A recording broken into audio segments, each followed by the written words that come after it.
Hello and welcome to Lion and Mouse Commentary. We are your hosts, Tori. And Holland. Two best friends as different as a lion and a mouse.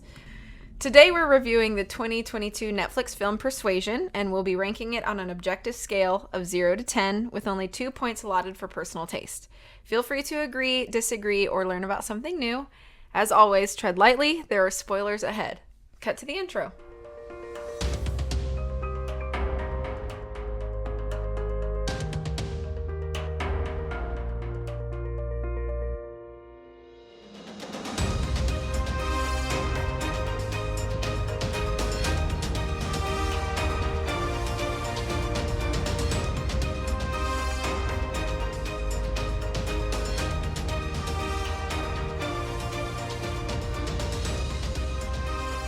Okay, welcome to the Lion's Den. New listeners, we always break down the scoring system by category as we go, but on our website, our full breakdowns are available. So let's get started. Today, I chose Persuasion for us to review. This was familiar to me at the time of picking it and blind to Holland. This is a 2022 film on Netflix. I'll give you some facts. This was released July 8th, 2022 on Netflix. It was directed by Carrie Cracknell. The screenplay was written by Ronald Bass, probably Bass, and Alice Victoria Winslow, but it was based on the 1817 novel by Jane Austen. So all you Jane Austen fans out there. This was produced by Andrew Lazar, or Lazar, I don't know, and Christina Weiss-Lurie. It has a running time of 109 minutes. It stars Dakota Johnson, Cosmo Jarvis, Nikki Amica Bird, Mia McKenna-Bruce, Richard E. Grant, and Henry Golding. The Netflix synopsis is... I'm going to try to say this without laughing. You're already laughing. I know. Listen to this synopsis on Netflix, okay? I'm ready. This is going to set us up for the whole episode. You ready? When Frederick Wentworth, the one who got away, crashes back into Anne Elliot's life, she must choose between putting the past behind her or listening to her heart when it comes to second chances. It sounds like a Hallmark movie. Wow. Okay, so with that, we should just dive right in. Okay. So you want to kick us off? Yeah, I'll kick us off. So this was blind to me, and I just need to preface this review with the caveat or the disclaimer. I'm not a Jane Austen fan. I did not read a lot of her books growing up. I know a lot of people love Jane Austen. I was a Jane Austen kid. My review of this is not about Jane Austen. It is about this film. So I acknowledge that Jane Austen's work is classic works of literature, but this is definitely an adaptation of that. So I've never read the book Persuasion. I have. So I can't compare it to the source material. But first category is plot and story delivery. Possible score of 2 points. I give this 0 out of 2 points. Guys, this is going to be a fun episode. I'm not even joking. I tried to find a way to give this a point, and I did not. Because I'm sorry, I thought the plot was horrible. That synopsis is a great synopsis because it's that, contrived and boring. The movie opens with this very picturesque. It feels like a moving period piece that you're about to get into, and it's dramatic, and there's a narrator, and then it's it immediately switches in 2 seconds to I'm this 18th century woman with, lost, my love lost, lol, single life. I mean, it's just she literally switches from this very dramatic period piece narration to I'm drinking wine and playing with my cats. It's so jarring. And I feel like that is a picture of what you're getting into with this movie. It's a bait and switch. You think you're going to be watching this period piece, and instead you're watching a trying to be tongue-in-cheek story that you've heard 1,000 times before. The narrator in this story breaks the fourth wall, which I'm sure Tori's going to talk about as well. But the thing that I think is so difficult about delivering this plot to you is she'll be standing in a room with other characters, speaking to those characters, and then immediately, without even breaking stride, start talking to the fourth wall. And you're like, am I supposed to believe that you're there in the room, or that you're like an observer of your world talking to me? You can't tell. And it's so jarring and disorienting just right out of the gate, trying to figure out like what's going on. Am I supposed to be laughing at this? Am I supposed to be taking this dramatically? Am I supposed to be taking these characters seriously? Like the plot is just the delivery of the plot is so difficult to follow. And it's because I feel like they just didn't pick, like, either be a tongue-in-cheek comedy or be a period piece, but don't try and be both. And they don't do a good job of that, in my opinion. The following scene that's a little kind of still setting up the plot of the story. It's this woman who's clearly heartbroken, and she's going through mementos of like, this is, I've been so heartbroken. I've been like basically stalking this guy, which in the, 1700s, like, you do that however you can. And it's these gorgeously constructed prop pieces. Mm-hmm. And then you're like, and here's his horse hair, a lock of his horse's hair. And it's like, am I supposed to laugh at that? Was that a joke? Or was this like... How did you feel about her pulling out a bunch of sheet music and saying, the playlist he made me? Yeah, I have a list of Okay, I'll let you continue. So in that same scene, all of the dialogue, because we do cover dialogue in this aspect of the category, it's like, they're speaking in these really period-sounding accents, and then they use all these modern words like playlist. The sister says she's caught a bug when she's sick. She says, I'm an empath. She calls him exes, like they're exes.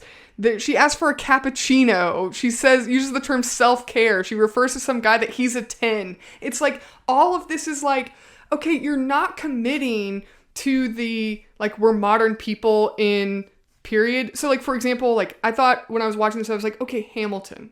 Clearly, they're in period dress, but it's very modern. The delivery, the dialogue, it's very, very modern. And there's this good synergy about that. Like, it blends well. And this film, it's like they tried to do that, but it just fell super flat.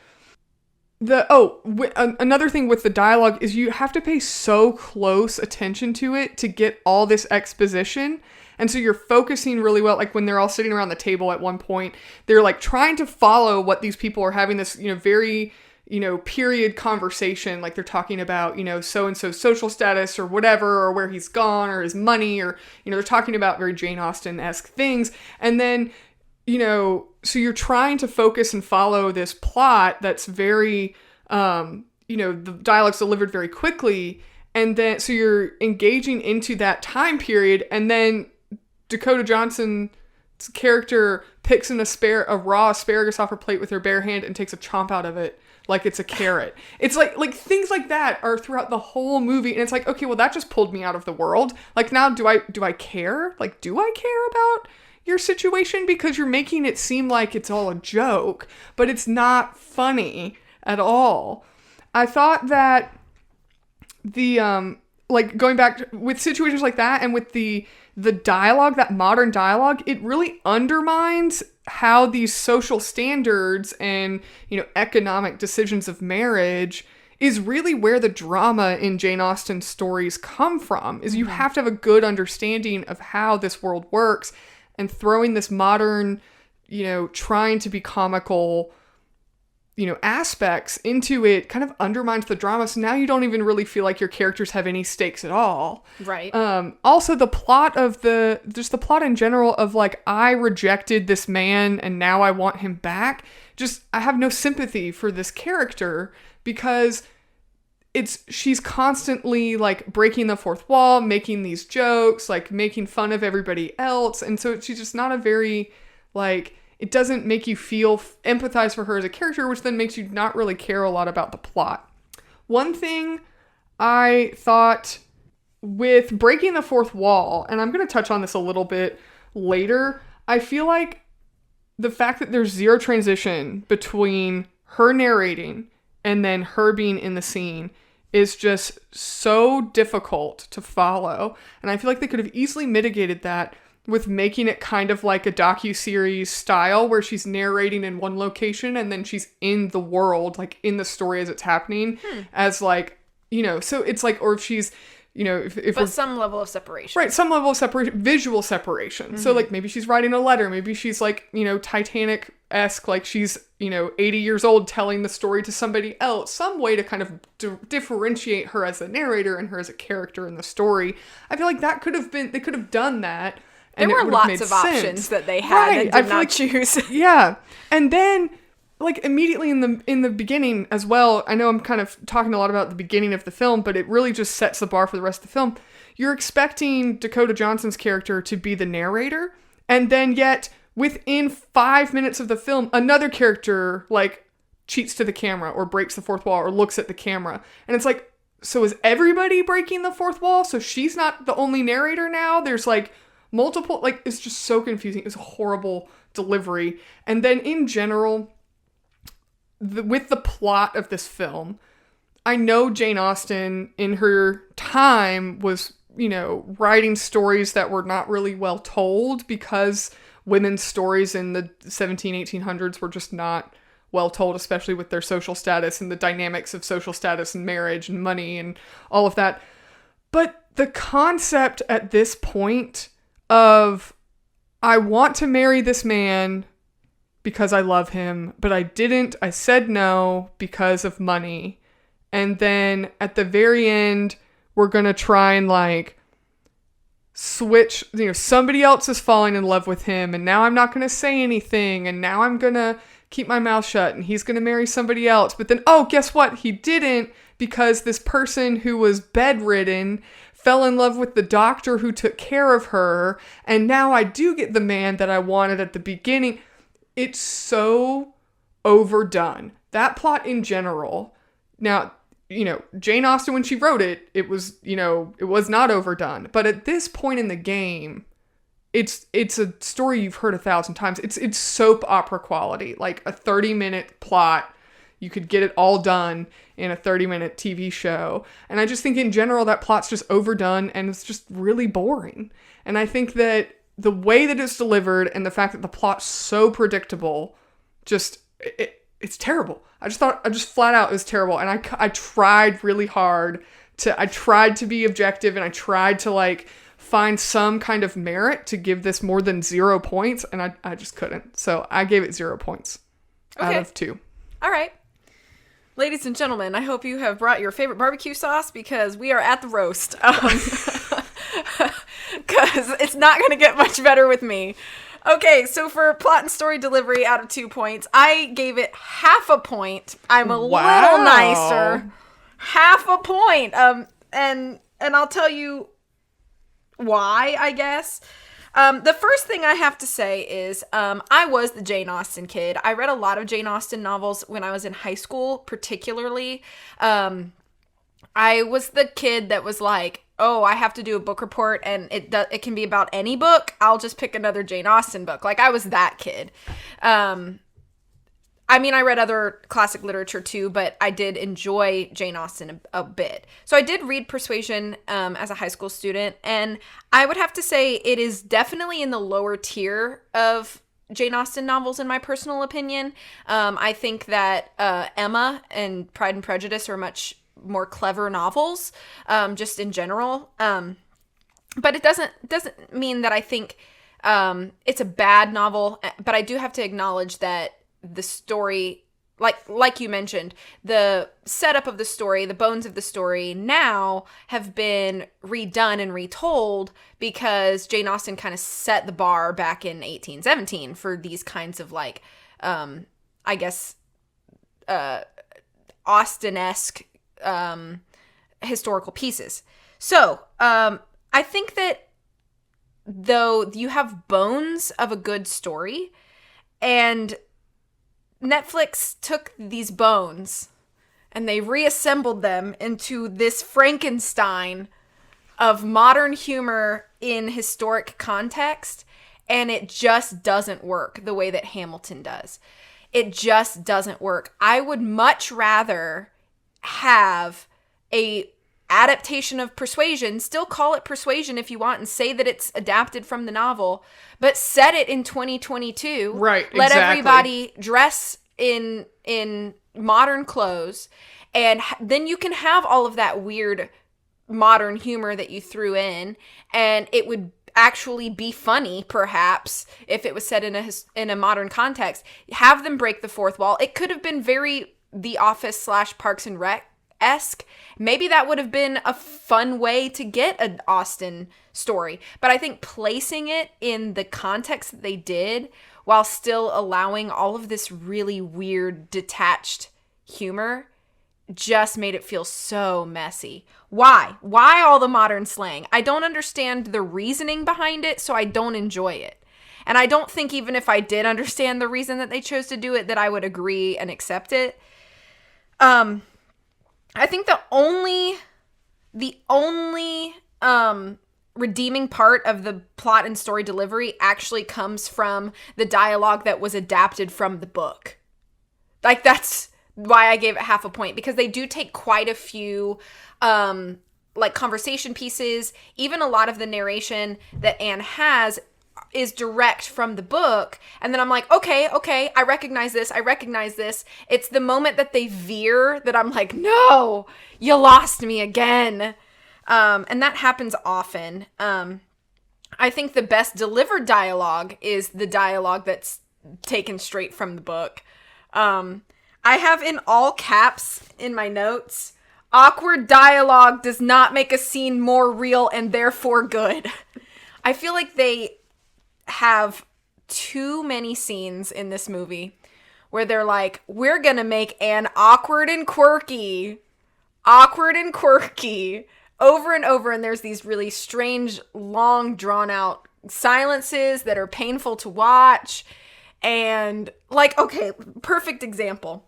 So the scene where Anne goes back to Bath, and she's with her dad and older sister and the lady who's, like, courting her dad or whatever. And they find out that these, like, cousins who don't really know that they exist are in town. These two old women who are just, like, unbelievably wealthy, and they're like, we're gonna go call on these women, and they bring their other cousin, Mr. Elliot, with them, and there is literally like 90 seconds of them all just sitting awkwardly in the room, and I want to pull my hair out because I'm like, nothing about this is funny. Like, it you know how sometimes like awkward moments can be funny, but when you have 109 minutes and every other scene is an awkward moment, it's no longer funny. And then Anne decides to chime in with, sometimes I have this dream where there's an octopus sucking my face, and then I realize I'm the octopus, and I'm like, what the heck are we watching? I was trying to figure out, like, is this from, like, the book? No! Like, why is this conversation happening? Part of me feels like that was just made up. But then Mr. Elliot has, like, a line about, like, oh, yeah, it reflects our darkest, moments. And I'm like, okay, so this was scripted. Right. It was just that bad. So there are multiple moments in the movie like that, and I absolutely hate it. Also, okay, so I feel like a moment that was supposed to be pivotal in the story and has no impact in the movie whatsoever is Louisa's injury.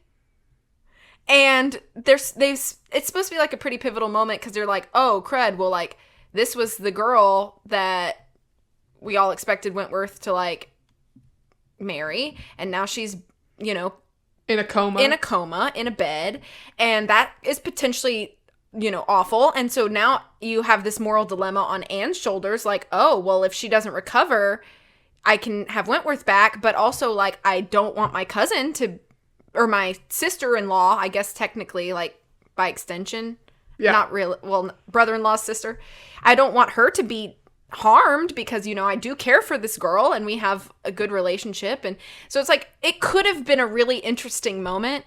And it's like, all of that was just like delivered so poorly. The injury itself was just delivered so poorly, that whole scene. The recovery afterward was delivered so poorly. And then they bring in the introduction of Mr. Elliot almost to the point where now he's now the whole focus of the next few scenes. So it's almost like Louisa is completely forgotten about until Lady Russell says, oh yeah, so Wentworth and Louisa are engaged. And then let's continue on that. So then Anna's like, oh, crud. Well, okay, I guess I gotta move on, but now I'm heartbroken or whatever, blah, blah, blah, blah, blah. And then they bump into each other at the candy shop. They never give Wentworth a chance to say anything. And then they keep moving. And then you find out at the end that Louisa actually fell in love with the other guy from the ship who had been engaged to Fanny, and she died and all of that. And I'm thinking to myself, how did we get here? There is no explanation. Did Louisa love Wentworth, or did she love this guy? How did Wentworth propose to her and then break it off? Did she break it off? What's the timeline here? I'm not understanding any of it. And so by the time we get to the end scene when Anna's like running after Wentworth, and I'm like, but how did we get here? Like, that's all my brain is thinking is like, but help, rewind. This is when I wanted exposition. Please tell me what happened, because I'm not understanding. This feels like rumor mill on Facebook. I'm like getting all of my information through comments on a post. I don't understand. I want the source to tell me what happened. I was getting so upset by this. Maybe they should have had all the characters have Facebook pages, and then they could have, utilized that in their movie. Yeah, they would have figured out some way to like have some sort of social media with their contrived, let's throw in all of these they should modern have had slang. Pigeons delivering status updates. Right, something. Yeah. They could have done something, but oh my gosh, I was so confused, and that confusion had left such a sour taste in my mouth. I wasn't happy for Anne and Wentworth, and I'll talk about that even more once we get to characters. I wasn't happy for them anyway by the time we get to the end, because I'm like, none of this makes any logical sense right now. So all of that to say, I think the only good thing that the story gave us was that they did give us chunks of quote from the book. And I thought those quotes were delivered well. But everything outside of that was so messy. And just the juxtaposition fell so flat and warranted no emotional investment from me. Which is really difficult for me to say, because I am the person, I'm sure if you've listened to all these episodes by now, you understand that I am the person of the two of us that's way faster to get emotionally invested in any sort of story, I feel like, between me and Holland. Like, I'm the one that's like, I rooting for these characters from like day one. And like Holland is usually the one that has to like warm up to the story, and I'm usually like all in at the beginning. But I couldn't attach myself to anything in this story. So 0.5 point out of 2. All right. Another thing I noticed in the plot that I was just so annoyed and confused by is, what is the deal with the bunny?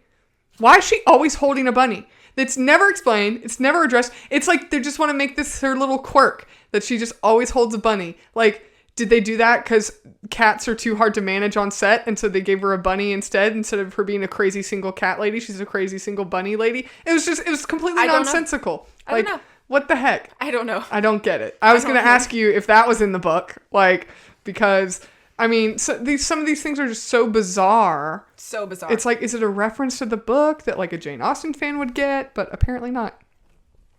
Yeah, I don't understand. All right, so next category is characters. So total possible score of 3. I gave this 0.5 point out of 3.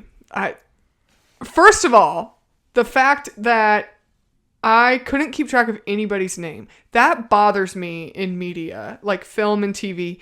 If I don't know a character's name, if we're like 10, 15 minutes in and I don't know anybody's name, I feel like you failed in telling me a story, because I should know what these people's names are, unless they're intentionally unnamed. I do think the acting in this movie is good, and I do think the casting in general is very good. So I have to give them credit there. But these actors have nothing to work with in this whole story. I've said it before. I rarely ever think that a poor delivery is ever an actor's fault. It's always a writing or directing fault. That is my personal opinion. There are exceptions to this, but in general, that is my opinion. Yeah. So, first, our protagonist, Anne, played by Dakota Johnson, which I don't dislike Dakota Johnson. I have not seen her in her, acclaimed 50 Shades of Grey role. I don't know. That I'm being facetious. I don't know if it's acclaimed or not, but that's like her most famous role. It was popular. About acclaimed. No. But I have seen her in, now this movie. I saw her in the indie film Peanut Butter Falcon, which we should review for this podcast. But I don't dislike her. I think that she's a good actress and she does a good job. But her character is like... It's like they try and portray her as like, of all these people in my family, I'm the only one who actually has any sort of intelligence. And yet I am trapped by a misery of my own making. It's like, how do you... reconcile the two?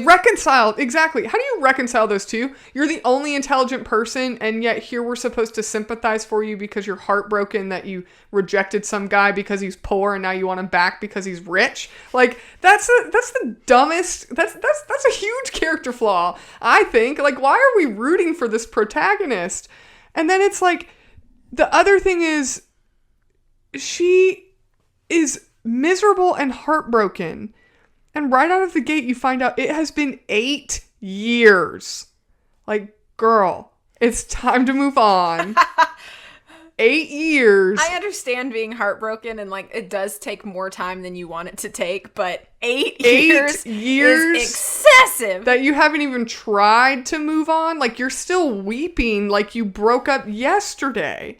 Like, I would get it if she was, like, had this perspective of like, it's heartbroken. It was my first love. I made a mistake. But no, she's like sobbing into her pillow and it's been 8 years. It's just, how do you reconcile that with someone who's like supposedly the only rational, intelligent person in the story? It made no sense. Oh, the other thing was when she makes the statement, they're sitting at dinner and she's like, my brother-in-law wanted me before anybody else. Another one of those awkward scenes. It's like, I feel like that is an offense to Jane Austen. Because a woman of her status, like in Jane Austen's time, would never say something like that at the dinner table. Like, I've seen enough Downton Abbey to know what you're supposed to talk about at the dinner table. Like, how... I felt like that is so disrespectful to the source material, and Jane Austen would be rolling in her grave. Honestly. If your protagonist that you're supposed to root for, who's supposed to be intelligent, would make a statement like that at the dinner table. And honestly, it's like everybody, including her sister, is like, well, it was true. I'm like, if my sister said something like that about my husband, I would be like, leave. And you can't say that is it's a modern flair we threw in there. Even by modern standards, that is inappropriate. That's what I mean. Like, I would be like, leave. That's inappropriate. Yeah. Oh my goodness. I was just like, that whole part, I was like, okay, I instantly don't like this character because she's an absolute rude jerk to her family members. Like, immediately, like, why did you put that in there? It makes her immediately so unlikable. Mm-hmm. Wentworth as a character, he's just like, he's the most boring person in the whole story. He looks like he got hit in the head with something all the time. He's supposed to be this like extremely handsome and extremely rich person. And I mean no disrespect to the actor. He does a great job, but he's not the most handsome man I've ever seen. Like, just by like typical Hollywood standards, I don't see why we're saying he's so incredibly handsome when the cousin, who's the Mr. Elliot is very much like a classically handsome man. Yeah. So clearly they know what a handsome, like casting wise, what a terribly handsome man would look like. And Wentworth is just like average Joe Schmo. I mean, he's very nice looking. Yeah, it's not like it's not like I'm grossed out by his face or nothing. But and he's not in any way unattractive. But they just hype him so much. Right. Why you're like, oh. Right. Why did they hype him up so much? And then you see him and you're like, oh, this guy's not as handsome as I thought he would be. And then he has zero personality whatsoever. Absolutely no personality. Which doesn't help the whole, Like, why is our protagonist attracted to this man and so madly in love with him when he has a personality of a block of wood? I don't get it. The mast on his ship has more personality than he does. It's just horrible. I just can't understand why anyone would pine over this guy when he has no development whatsoever. The other characters are just so forgettable. The sisters, the cousins, the little kid. I mean, there's little kids. I don't typically like little kids in this movie, in movies in general, because I feel like they're just overused tropes for cuteness factors. But I will say in this movie, Louisa as a character and her little brothers-in-law, so the little boys are the nephews. Yeah, the nephews. They're Anne's nephews. They're just delightful characters. They would be Louisa's nephews too. Yeah. Okay. Because they're her brothers. Yeah. Kids. Yeah. They are delightful characters. Yeah. They're just done really well. They feel really genuine. They feel really they feel like real people when they're introduced and they're playing and all of that. And that lasts for about 5 minutes. And then they're either not in the story or now they're really just unbelievable. And Louisa as a character, I liked her initially, but then the fact that at the whole end of the story, you have this one person who seems like a genuine, authentic character. And then by the end of the story, it's actually, she dumped her fiance and fell in love with the guy that nursed her back to health. Well, we don't know if she got dumped or if she did the dumping because they don't explain anything. Right. But let's just say, okay, they still say that she fell in love with the guy that nursed her back to health. That didn't happen. She was still engaged. If she was engaged, I didn't get the impression that she was engaged before the accident that happened. No. It was during recovery that Lady Russell told Anne. I thought she just said she is engaged, not that she was engaged to Wentworth. No, she says in the movie with Wentworth and Louisa now betrothed or something like that. Okay. And when they're out walking and Anne is like, okay. Yeah. Well, still, she was not engaged while she was being nursed back to health. It had to happen in the interim. She wasn't engaged before she was nursed back to health. Right. So she had to be at least she awake was in the falling bed. in love with this other man, and then she also said yes to a proposal. That doesn't make any sense. Or she was falling in love with this other man, and then so regardless, it makes her completely shallow as a character. So here we are, we had this one character that seemed relatively pleasant, and now by the end of it, we don't like her because she's that shallow and stupid that she just flip-flops on this man that she allegedly loves and has this romantic relationship for somebody that she's had nurse her back to health for a couple weeks. Okay, clearly she's just as shallow and dumb as every other character. No one is particularly interesting. Nobody has any depth. Nobody changes as a character. Everybody is the exact same as they were at the beginning of the movie, and they're the exact same at the end of the movie. And I just, it's so, it's just bad. It's like they're supposed to be caricatures of stereotypical personalities, but then the movie doesn't even double down and make them all stereotypes. It kind of waters it down. It's just oh, well, they sort of are, sort of aren't. It just makes no sense. The one moment that I thought was actually good character development and good writing in,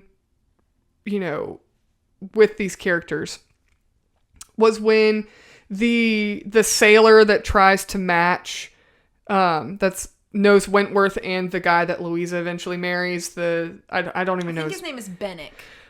Sure, whatever. Again, like I said, I don't know anybody's names. But the one whose sister died. Yeah. Mm-hmm. And the moment where he says that his brother-in-law, who's now a widower, because this man's sisters died, the part where he talks about how if he moves on, it's like my sister's memory isn't staying alive. Like, his grief is one of the few things that's keeping my sister kind of still with me. And that's a real, like, deep, authentic, organic conversation. And his dialogue in that scene just shows a lot of depth, and it's a pretty complex concept.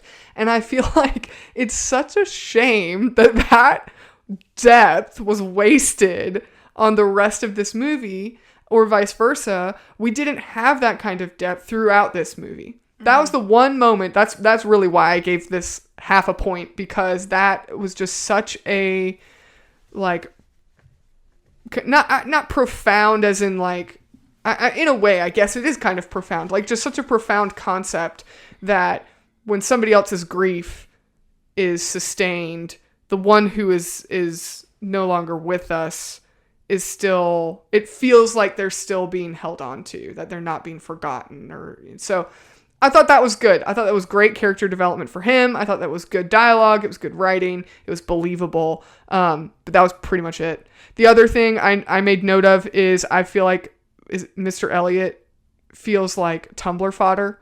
Like, he's like this, oh, I'm mysterious and maybe a little sinister, but not really, but I could be if I wanted to be. It just, like, I felt like he's gonna have a bunch of Tumblr pages he with probably fandom. does. I haven't looked. And I can't tell, when I was introduced to him as a character, I was like, I can't tell if I kind of like this because I've been so bored with every other character, or if this is actually, like, decent character development. Like, that's how bad I felt after, like, getting to that point. I was like, oh, he's kind of interesting. Wait, is that because I've been numbed by all this other horribleness?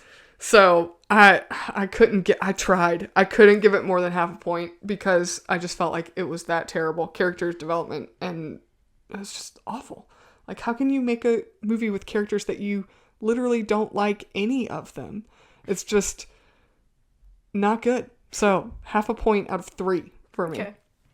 So, for me, I gave it 1 point out of 3. Again, a smidge nicer than you. Yeah. But all of my notes are questions, so I'm just going to ask each question to myself and then talk about it. First question. Why are the characters constantly breaking the fourth wall? I put this under characters and not plot because it's so strange to me how these characters are presented, and I don't enjoy this sort of style of narration. It would have been so much cleaner, I think, of an effect if we had the characters, particularly Anne, but a couple other characters do it too. But what's wrong with having your character just voiceover narrate over action scenes? Why is that wrong? Why do we have none of that? Because that would have been the better option and wouldn't have made me want to smack Anne constantly, because I can never tell if it's supposed to be like time is now frozen in her world and we're hearing her inner monologue and she's just looking at us, or like you said, if we're supposed to be another character in the world, are we just like the creeper unknown, like, ghost that's constantly following Anne Elliot around?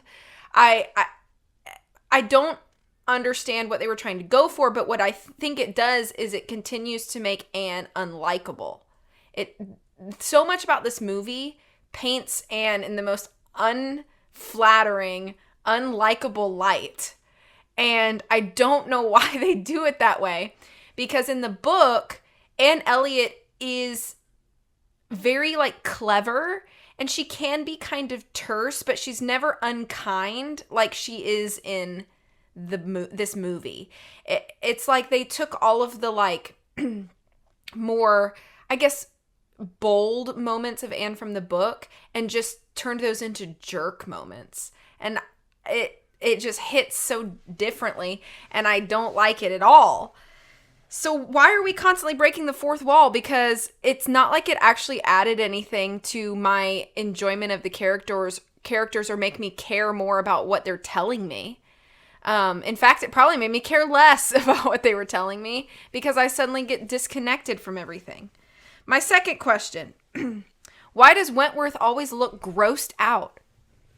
I do not believe for a second that he even likes Anne or Louisa, because he constantly looks like he's smelling something bad or tasted something bad. He constantly looks annoyed at being there, and not in like the way that like, okay, I hate comparing, but not in the way that like Mr. Darcy in Pride and Prejudice always looks a little bit annoyed. That's because he just thinks he's better than everybody and is also incredibly introverted and doesn't know how to talk to other human beings.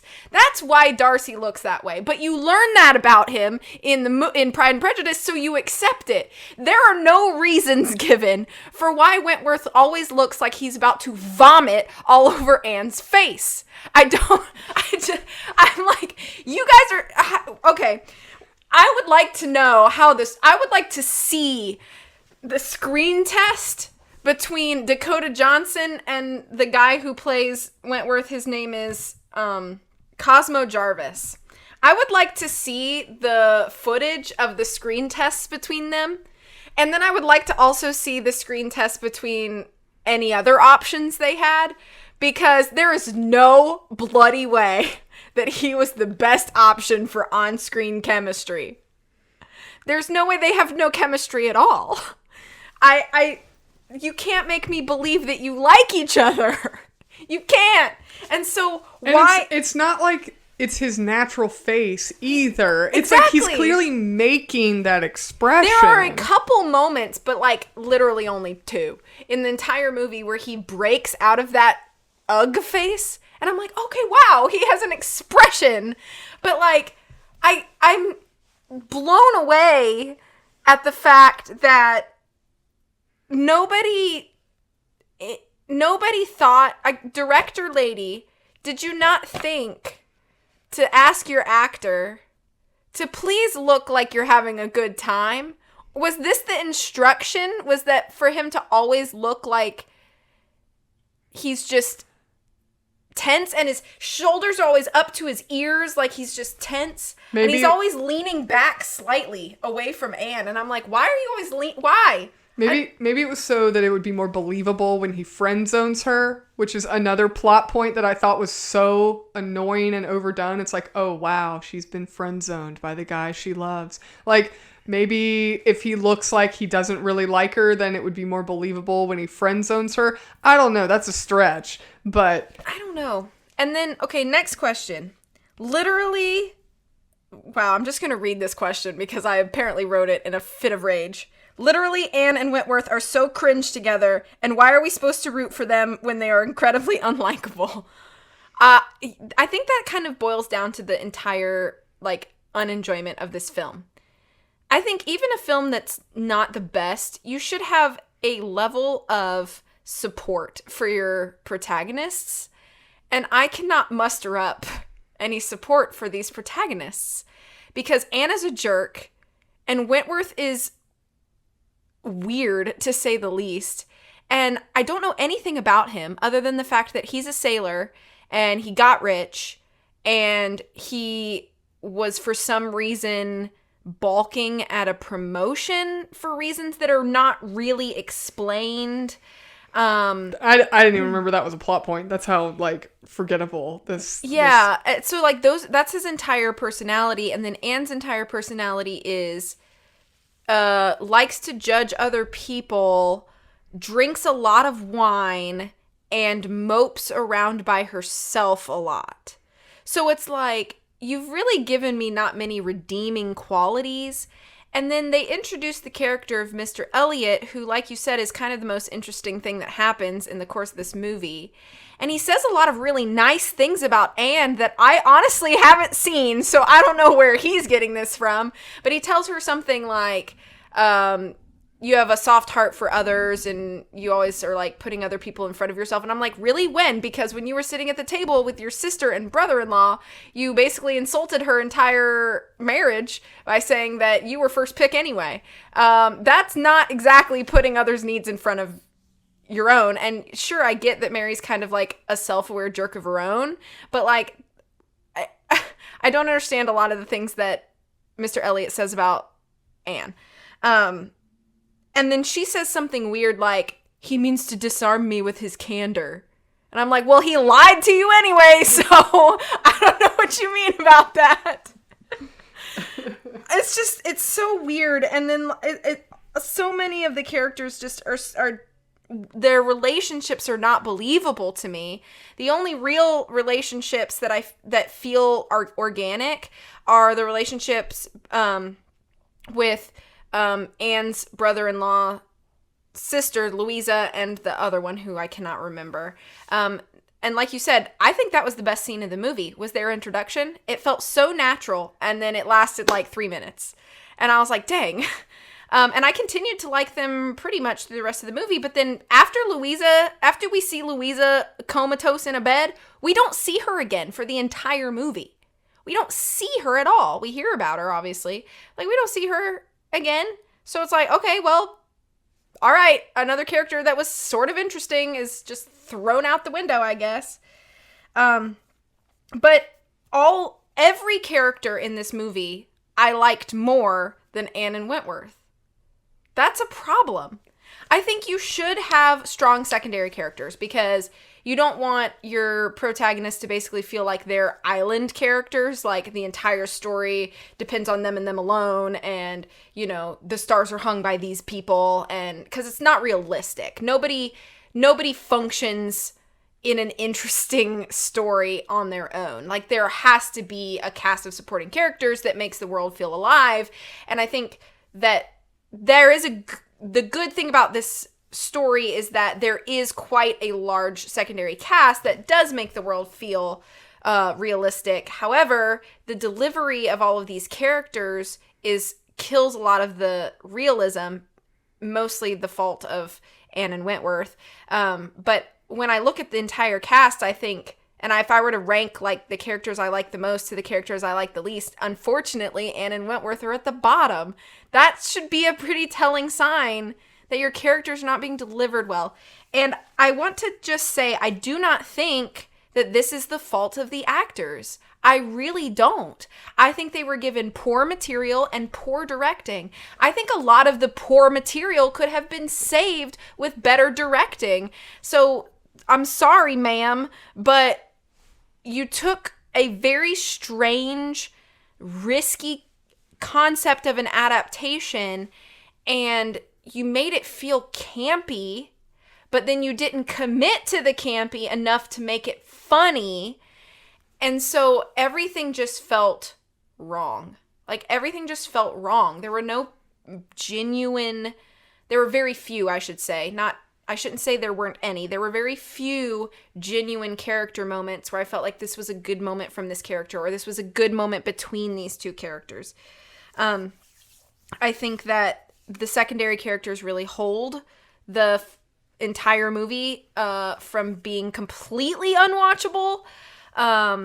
So kudos to them, but I just really wish that we had been given an opportunity to see these characters as fleshed out people that grow instead of awfully annoying people that get what they want in the end anyway. So 1 point out of 3 for me. All right.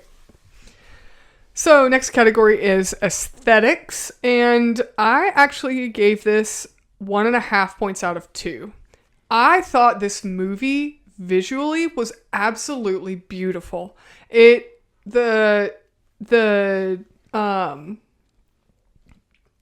locations specifically are just absolutely gorgeous. Some of the framing of those locations, the color palettes used, the shots of the outdoor landscape versus the buildings. And just overall, it's just very pretty. And the shots, the cinematography is done well. the props in the box of those mementos she has of Wentworth, like those are gorgeous. Like those are beautifully done, like props and set pieces, and the set dressing is done really well. There's a scene where Anne's coming through the hallway in the house, or just coming into the door entrance, and there's like a bench where you would maybe like sit on to put your shoes or something, and then stuff hanging on the wall. And I mean, just visually, it's just done really well. And it honestly makes me kind of sad because there are people that clearly took a lot of time and energy in making this film so visually appealing. Mm-hmm. And it's just a shame that there's no substance to this beautiful shell. Yes. A couple things that I really disliked. The way that the text of the locations appeared over the shots. I really didn't like that. It looked, to me, it felt dated. It's trying too hard to be like a modern twist. The text, the font used is already dated. It gives you like these 2010s vibe. Like, it just, I hated it. I hated that. I felt like it was such a waste because you have these gorgeous locations and you could have used a different script if you wanted to put the location or put it down in the corner instead of this big, bold, ugly text right across it. That takes up the entire screen. Yes, I hated that. I saw that and immediately was like, I already hate this so much. The score I thought was done pretty well. It feels kind of like this trendy harpsichord kind of comedy. It fits that tone that, like, I guess you're not supposed to take this movie very seriously, which I guess was the intent, but there wasn't really anything memorable. So, and again, like you said, I don't want to do too much comparison, but the score for the Pride and Prejudice film with Keira Knightley, I can't remember when that was, like a 2005 or 2004. Yeah, I was gonna guess 2004. The score is iconic. Beautiful music. Absolutely iconic. You can hear that anywhere and you know it's Pride and Prejudice. I mean, so not to say that every film has to have this iconic, memorable score, but for a score for a work of literature like Jane Austen's work, it's kind of lackluster that it's so unmemorable. Is that a word? I think so. You would think that there would be something. I couldn't tell if, any characters had specific themes that played when, for them, or if it just felt like kind of like background music to me. I could be wrong. I've only seen the film once and I didn't listen super, super closely to the score. So if I'm wrong about that, I don't want to dunk on the composer for this film. But overall, I felt like it fit the tone really well. It just wasn't very memorable to me. The costumes and the costumes looked pretty period. But they only really looked passable, so you get these films where it's period clothing and it looks like it fits that world so well, and it really gives this iconic feel to the environment, really brings you into the world. The costumes in this looked good, but they didn't look like anything noteworthy. My only complaint, though, I noticed with the costumes is when they're on the beach and they're wearing these jackets. Those jackets just to me looked really modern. I was like, that looks like a jacket that came from Old Navy instead of it looking like a period jacket that a woman would wear in that time. And maybe I'm just ignorant and uneducated. But I felt like it was surprising that I'm watching a film with little knowledge and something to me looks like a modern costume piece versus a period costume piece.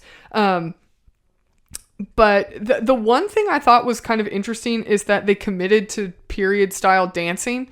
Again, it's not anything like the dancing in Pride and Prejudice or where that's very integral to the plot. But when they're dancing, I was with the tone of the rest of this movie, I was surprised that they opted for period style dancing instead of just like something as like a simple waltz or box step kind of thing. They're trying to do these elaborate period style dancing. So again, I feel bad for the person that choreographed all of that because somebody clearly worked very hard on that aspect of the film, and then it just gets kind of wasted on a plot that's so terrible. Oh, the song that plays the with vocals, the vocal song that plays at the end, horrible, absolutely horrible. I like that alone would make me lose half a point for this. But I'll read my yeah, so that my note when it's my turn. otherwise, I thought that the visuals of this movie are really good, and so even though I've kind of, pooped all over the plot and the characters, I do want to in our podcast in general, we try our very, very best to give credit where credit's due. And I think visually this film is done very, very well. So 1.5 points out of 2 for aesthetics for me. Okay. For me, out of 2 points, I also gave it 1.5 points for aesthetics. I think this is the best section of the movie is the aesthetics. The sets are absolutely lovely. Wherever, I didn't even look this up, but wherever they filmed a lot of those outdoor scenes, I thought were really lovely locations. There's a lot of really beautiful colors that I think they allow to shine through. I have a problem when historical period pieces have a tendency to dull or wash out naturally vivid colors. And I don't know why that is. I don't know if being washed out for some reason gives more of a historical effect, but I don't like it when period pieces do wash out naturally vivid colors. So I appreciated that this movie did not do that. And when they were outside, walking through the woods, there was vivid greens, and they're out in, they go outside and the sky is just blue, and not like in an unnatural way, but just in a nice vivid way. And I found that I really enjoyed that they kind of kept true to the color palettes that you would see. And I like that they didn't try to stick with like, well, our color palette for this film is browns and grays, so we're just going to make everything brown and gray. And there was a nice variation in the color palettes that they used from scene to scene and location to location and even costume to costume. And I thought that was appropriate and visually interesting. And I wish that more period films would do things like that. I thought the orchestral scores were good, but again, like you said, not memorable. It was always to the point where I knew music was playing, but I couldn't hum it back to you. I think this could be a good thing in some regards, but a bad thing in others. I think that during transitional scenes or scenes where there is no dialogue or narration, there should be more of a focus, I guess, on the music, and there is not, unfortunately. So it just kind of gets lost in the fray a little bit. So because of that, that's one of the reasons that I couldn't give it full points, is because I think they could have just done a little bit more with the music. And I don't mean the modern song at the end. You know what I felt like when I was watching it? You know that GIF from The Office of Steve Carell being like, "No! God, no! Stop! No!" Like, that was me. That was me at the end of the film. When that song started playing and I was like, please turn this off right now. I think they use lighting in a lot of really interesting, cool ways, and a lot of really natural ways. There's a scene where I think it's Anne, Mary, Louisa, and the other sister, Louisa's sister. They're coming back into the house, and it's like just getting too dark outside, and they all have lanterns, and the lantern glow is really nice that's like coming off of their lanterns. And I don't know if they were really lit or if it was just really well done later in post, but the glow, it's just wide enough that you can see the actors and where they're going without being distracting or anything like that. So I thought that those use of the lanterns was really nice. The scenes where they're outside kind of walking in the woods, there's a lot of really natural light that they kind of let filter through the tree leaves. And I don't know if they did that through the actual trees or if they use like a chiaroscuro, like lighting cutout above, like for the lights. I don't know if how much was physical lights and how much was just natural light. But either way, you have the nice shadow patterns that come through as they're walking through the trees. A lot of the indoor scenes use a lot of really natural looking light with that nice blue color temperature to represent the sun if it wasn't the actual sun. they use a lot of like, they keep the windows nice and open and those sorts of things. So I just think whoever was lighting the film, props to them, because again, this is a very visually stunning film, and if you wanted to just watch the film on mute with some music playing, you'd probably enjoy it more because it looks really nice.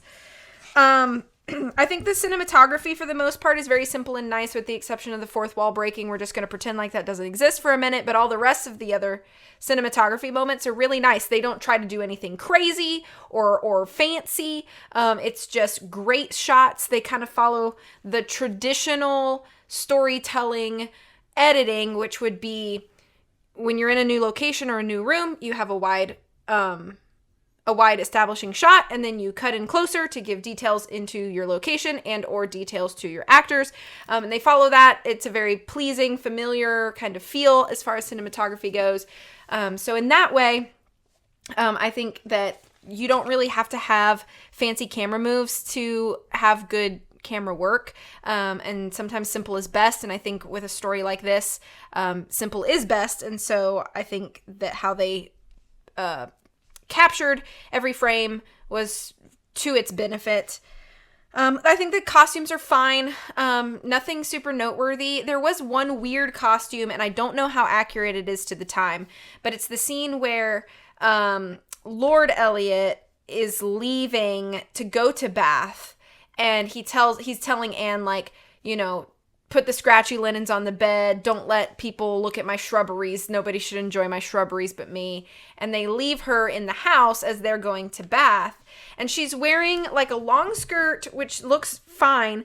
But then she has kind of like a 3/4 length sheer white top with what looks like a plain scoop neck black t-shirt underneath.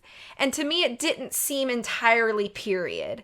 So I wasn't sure if I was just like, maybe I just don't know enough about fashion, but it struck me as a little too modern.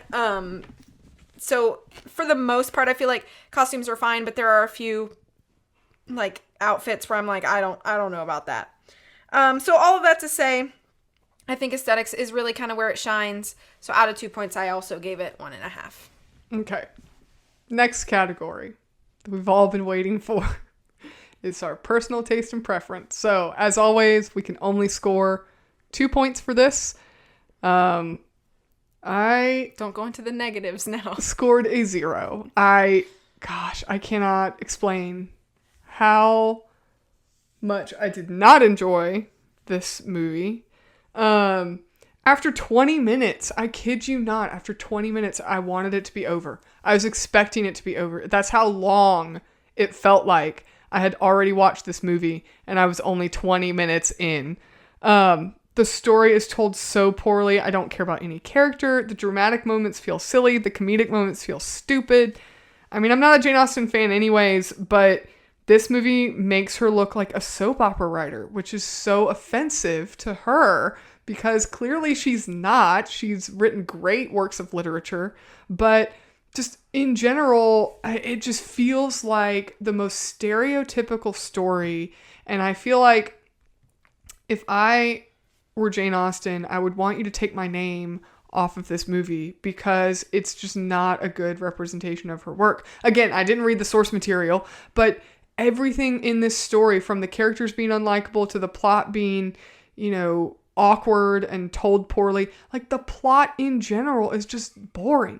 Like this, it's just, to me, it's just so boring. This woman rejects a guy and then spends 8 years not contacting him but pining over him, and then wants him back, but then he friend zones her, and then she gets she thinks he's engaged to somebody else, but oh wait, guess what? She's actually hers again. Like, that's literally the entire plot of the movie. Like, how boring can you possibly get? I could have filmed a short film in 15 minutes with that plot, and many people have. So, just in general, I don't think it's what Jane Austen intended, but it's just bad. I didn't like it at all. Nothing was enjoyable about watching this movie, and I'm almost a little mad that you made me watch it for this podcast. Sorry. No, not really. That's just a joke. But it's just terrible. It's just awful. So personal taste, my personal preference, absolutely 0 out of 2 for me. Okay. So for me, for personal taste and preference, I gave it half a point, and that is solely because I do enjoy Jane Austen, and so the bones of her story is enough to get me to watch it, and that's initially why I watched it. However, big disappoint because it was awful. I decided that I want to make compilation meme videos of all the stank eye faces that Wentworth makes, and just like rapid cut them together, and it would just be like 10 minutes of him just looking absolutely grossed out. I just really hate all of these modern jokes in historical context. I really hate it. I hate it so much. Because if they had just said, we're just going to make Persuasion in 2022 and have it set in a modern context, I would have accepted all of the jokes. But I can't accept any of them because they make no sense. And if a joke doesn't make sense, it's not funny. The end. Oh, Jane Austen would also hate this. I know this. I didn't know Jane Austen. She died long before I was born. But I feel like she would hate this. Plot twist, you're secretly old enough to have known Jane Austen. I'm actually immortal. Yeah, she would hate this. She hates this. She would not be happy. She's disappointed as well. Half a point. All right. So last category is, as always, is creativity. And I went back and forth a little bit, but I actually gave this half a point for creativity. And this is one reason that we put this category as its own entity, because we want to be able to acknowledge things that might be terrible, but hey, they tried. They made a good try. And I don't think this made a good try at a lot of things, but I do think that there is some merit to bringing a narration / fourth wall breaking to classic works of literature. One of the reasons that everybody likes books better than movies, I wouldn't say everybody, but that the majority of people that love a book dislike the movie is because you miss so much of that internal monologue of the characters. You miss what the character's thinking in their head as an event is happening, or after event, and they're telling you this used to happen to me, based on whatever tense the story is in. And I think that doing this with a classic work of literature like one of Jane Austen's novels is a good idea. Like, feel like it started as a good idea. Like, hey, let's have our character be a narrator and break the fourth wall and talk to the audience. Let's have the audience feel like they're a character in this movie. I feel like those are not bad ideas. It's actually really creative, but it's just so poorly executed in this movie. I think that, like I kind of mentioned earlier, why didn't we have a break between your narrator breaking the fourth wall and then the events that are occurring? Have her in a separate room, or do it, commit to it, and do it like a Office, Parks and Rec docuseries style, movie, and have them talk to the camera and have, these, talking head moments where each character is narrating how they're feeling about something or telling the viewer something, or, commit to it. And the thing that I feel like why I couldn't even give this full points for creativity is because they didn't commit. They didn't commit to this being a period piece. They didn't commit to it being a modern retelling. They tried to ride that line in the middle, and it flopped. So, yeah, and like I said, like, you can even trying to bring a period aesthetic with a modern telling, like Hamilton, where your characters are very much dressed in period costume, but everything they're saying and the way they're acting with each other is modern.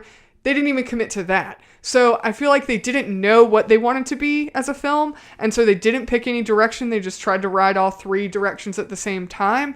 And so I did give it half a point for a lot of the good ideas that they had. It just had poor execution. Okay, well, that's pretty much exactly what my notes say. So for me also, I gave it half a point out of 1, because I think that they did try. They didn't want to be like every other Jane Austen adaptation, so kudos for wanting to be set apart. However, you failed in every way. And so the way that you are set apart is known as probably the worst Jane Austen adaptation out there. Sorry. Good try, fellas, but it didn't happen, and you should have caught that it was not working early enough to make changes. So the fact that you pressed on this muddy ground really just gave you a bad product. Sorry. So, with that being said, what's your final score? My final score for Persuasion is 2.5 out of 10. Wow. -4, which is still the lowest I've ever done on the podcast. Yeah, any last thoughts? Man, no, I feel like there's not much more to say. We just gotta bury this corpse and... Okay, you want to do some lightning round then? Yeah, do you have any final thoughts? No, I just went in with high hopes because I like Jane Austen so much, and then I'll never forget the first time I watched it. The disappointment. And just the confusion. Yeah. I feel bad for, I'm not a Jane Austen fan, like I said, but I feel bad for the people that are fans of her work. And, you're looking for new and interesting retellings of her story, and then you get something like this. It's just disappointing. It was disappointing. All right, lightning round. Favorite character? I don't have one. 0. No, I will say the captain guy whose sister died. Yeah. Probably that guy. My favorite character...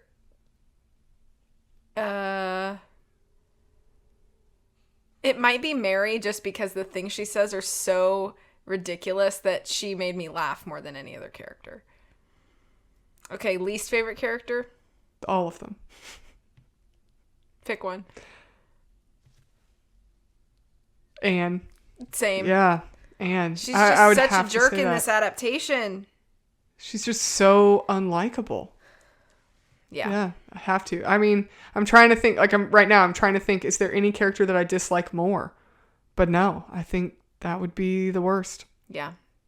As your protagonist, you shouldn't hate them, but they really made her hateable.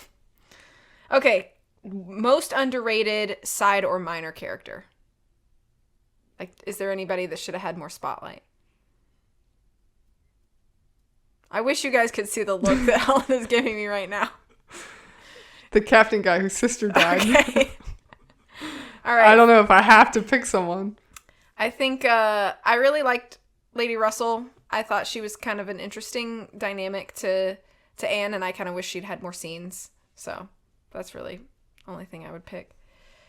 Did you have a scene you actually thought was good, like a best scene? Yeah, I do actually. I wrote, I think the introduction of the Musgroves family. So Anne's brother-in-law and his children, and then his sisters. All of those characters, their introduction, that felt like the first and only moment where I felt like, oh, okay, so this is a real movie, and I am going to enjoy it. And then I was very quickly disappointed. Yeah. But yeah, it felt like a genuine, organic film scene. Yeah, I liked that scene too. There was another scene that I liked, although it did not fit in the context of the character. But the scene was when they were at like the seashore, and then the dinner that night, when Anne was sitting next to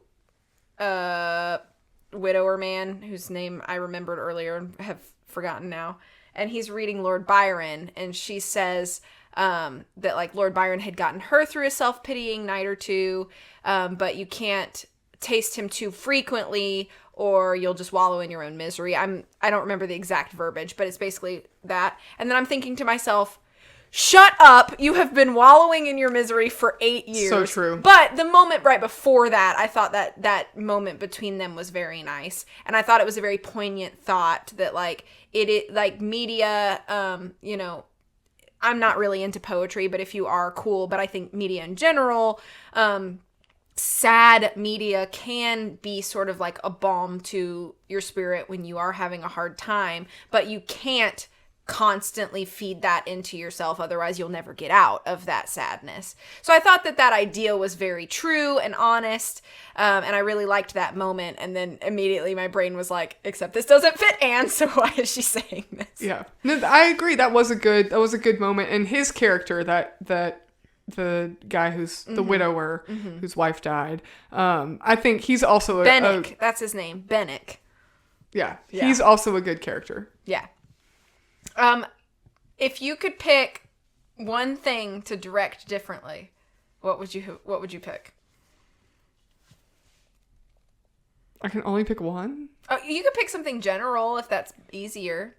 I think I would have I think I would have changed the aesthetics of the film and just made it either change this, or not the aesthetics, but like change the style of the film and just made it like a docuseries. Like make it like The Office or Parks and Rec style, and have all your characters have a chance to talk to the camera and all your characters narrate their own perspectives, and just commit to it. Just double down and commit to it. Stop trying to make a period piece, or maybe let them wear period costumes, but make that the style of the film, and then just double down on it and go with it and work out all the kinks until it works. Yeah. Mine similar. I think that my biggest thing was if I could just suck out all of the modern jokes and replace them with period jokes, it would have made the film, I think, feel a lot lighter and more natural. Because humor in the 1800s was still funny. Just because we don't tell the same jokes or that those jokes don't have the same context doesn't mean that in the context of a historical fiction that it wouldn't work. Pride and Prejudice has funny moments, but they never take any modern jokes to make it funny. So I think you could have had a lot of humor, naturally funny historical humor, if you could just replace all those jokes with things that would fit into the time. So that would be my biggest thing. Yeah, I think that in general with comedy, at least in my perspective, realism is the funniest sense of humor. Like, the reason that we think things are comical is because they're true to real life. And I feel like having your modern slang be your humor for a 18th century period piece, it's not funny because it's not true to life. It doesn't feel realistic or real. Right. And so that falseness that you're experiencing just completely kills the comedy. Exactly. Okay, last question. How many adult beverages would you have to watch this again? Oh my goodness. I don't know if I could have enough to watch this again. I don't think I could do it. I think I would have to just be comatose to watch this again. Yeah, you would have to get me to my eyeballs are falling asleep, so that's about 2 drinks for me. For me to be like, okay, put it back on. Yeah. Oh boy. All right. Well, thank you for joining us this episode. We look forward to having you back on the next episode. Don't let our roast scare you off. Not all of our episodes are going to be negative.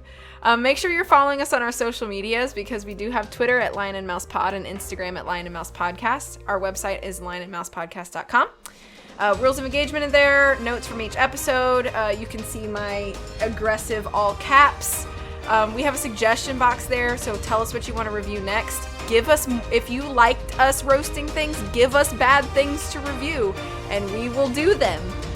You can also support us on Patreon. Please don't forget about that. You can receive gifts and exclusive content for additional support. And if you like what you heard, please give us a 5-star review, or really any review, on your podcast platform of choice.